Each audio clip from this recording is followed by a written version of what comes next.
السلام عليكم ورحمة الله وبركاته. كفتة وجمالها، الكفتة ام رز اللي كلنا كنا بنحبها زمان وبنقعد جنب مامتنا وهي بتحمرها كده عشان ناكل نصها، او نحمرها احنا عشان ناكل نصها. ان شاء الله هنعملها النهارده في البيت، يعني من غير بقى ما نروح بره ونطحنها او ننعمها والكلام دوت. لا انا بقى يعني كل مرة كنت بحب اعملها.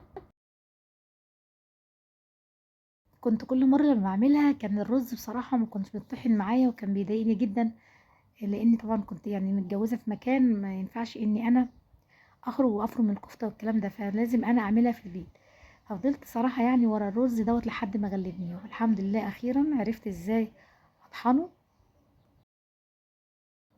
بصوا بقى هنا كده ازاي تخلوا الرز بتاعكم ما يبانش في الكفته ويبقى ناعم ومفروم كانه مفروم عند الراجل بره او في المكنه. بغسل الرز واحطه في مكان كده يتصفى، وبعد كده بنشره في الشمس. بعد كده بعد ما الرز ينشف تماما خالص، باخده كده في المطحنه بتاعتي بتاعت الخلاط بقى او اي مطحنه عندك، وبفرمه وبخليه كده ايه متكسر خالص نص تكسيره. يعني بصوا كده زي كده اهو. طبعا انا الرز ما كانش بيديني النتيجه دي خالص بصراحه. ان الطريقه دي خلى الكفته بتاعتي زي بتاعت بره بالظبط، مش باين الرز فيها ولا محتحت ولا مكسر ولا حاجه، ولكن دايب وجميل جدا. طحنت كميه الرز بتاعتي هنا اهي.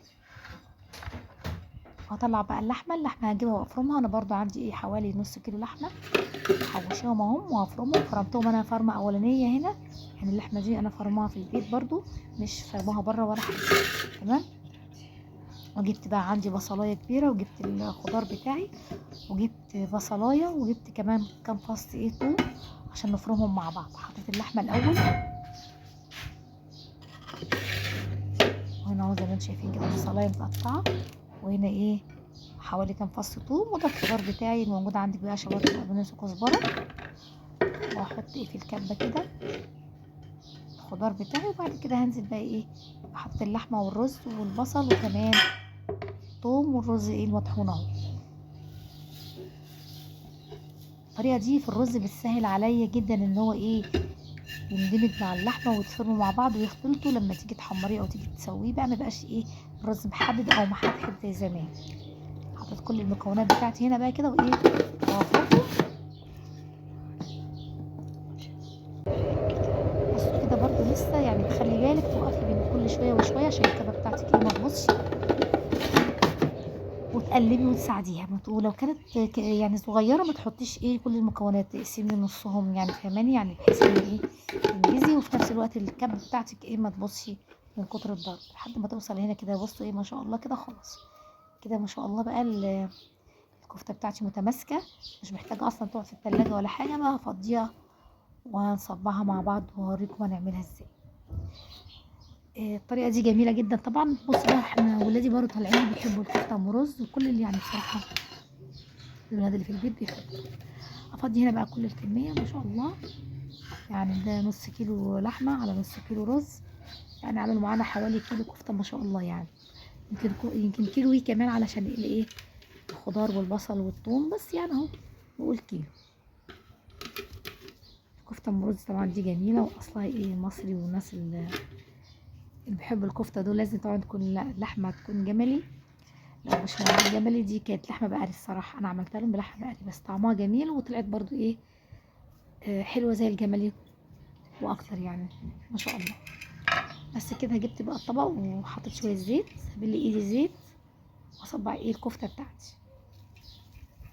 حابه تعمليها مدوره زي كده لو ولادك بيحبوها زي كده اعمليها، لو حابه تعمليها قراص اعمليها، بس انا هعملها ايه صوابع علشان انا متعوده على الصوابع بصراحه من اي مامتي وستي، واحنا ايه بنعملها كده صوابع. فاللي عاوز يصبعها باي طريقه تانية براحته خالص يعني عادي. كمان انا لما هعملها هحمرها بس مش هحطها كلها في الصلصه، علشان انا الولاد عندي مش بيحبوها بالصلصه للاسف يعني، فهخليها لهم متحمره عادي بيحبوها ياكلوها كده متحمره. بس كده هصبعها هنا واوريكم يعني. وبعد كده ايه هنزل بقى تحت عشان اعمل الاكل كله. هنا صبعت كل مقدار الكفته اهو ما شاء الله. شايفين الجمال بقى تحفه جميله جدا حلوه جدا وشكلها كده بصراحه فظيع ما شاء الله. خلاص كده بقى احط الزيت على النار وابتدي ايه اقلي الكفته بتاعتي. الزيت بيكون سخن وبنزل بصوابع الكفتة بتاعتي، وما شاء الله بقى ولا كشت ولا فرقعت ولا اي حاجة، بسم الله ما شاء الله، يعني جميلة جدا، احسن من اللي بتعمليها بره كمان. كفتة الرز ما بنحطلهاش طبعا لا بيكنج باودر ولا حاجة، مش زي الكفتة التانية اللي هي من غير رز، دي ما بنحطلهاش اي بيكنج باودر ولا اي مواد رافعة ولا اي حاجة. اللحمة والخضار والرز والبصل والثوم والبهارات بتاعتك، كمون، بهارات لحمة، وشوية شطة صغيرين، ما تكتريش عشان الولاد يعني، لو عندك، لو ما عندكيش كتري الشطة براحتك حسب ايه مزاجك يعني. وهبتدي بقى اقلي ايه الكفتة بتاعتي كلها كده، اخلص الكمية كلها، يعني بصراحة ما شاء الله انا فرحانة جدا بصراحة اني عرفت ايه السر بتاع الرز. دايما كنت اجيب الرز واحطه اغسله واحطه مع اللحمة واطحنه، برضو ما كانش بيديني النتيجة اللي مفرومها بقى، اللي كنا بنفرمها زمان في القاهرة بره.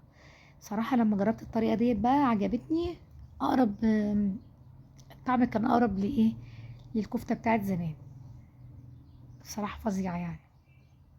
فانتوا عايزين الرز تطحنوه وتنعموه في اي شيء بقى غير تاني غير الرز، تبقى هي تغسلوه وتصفوه في المصفى وتحطوه على صينية كده يتصفى في الشمس او في الهواء لحد لما ايه الرز ينشف، وتقوموا طحنينه، هيديكوا نتيجة جميلة جدا. هنا بقى خلاص حمرت الكفتة وخدت ايه معلقتين زيت كده او سمنة، ونزلت في فص ثوم عشان اعمل الايه الصلصة بتاعتها. احنا زمان كنا بنعملها بالبصل صراحة يعني، بس دول عشان هعمل كمية صغيرة فقلت فص ثوم كده وحمره، وانزل ايه بصلصة الطماطم عليه، هيبقى طعمه جميل ولذيذ، ومش هحط الكمية كلها زي ما قلت لكم.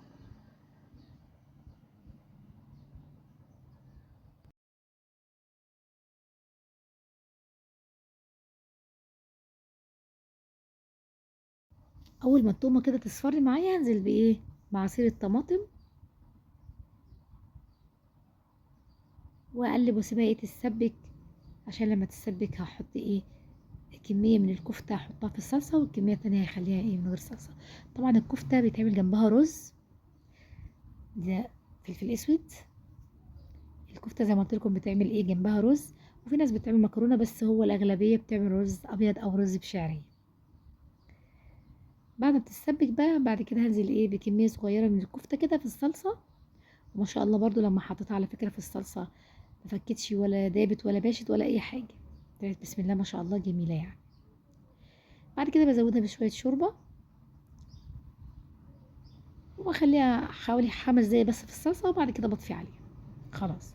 ادي الكفتة بتاعتنا اهي ما شاء الله، شايفين ما شاء الله الجمال تحفة، وجنبها رز ايه بشعرية جميل جدا. الشعب المصري كله بيحط الكفتة، وفي ناس على فكرة بتحط مع الكفتة دي بطاطس، بتقطعها مكعبات وبتسويها معاه.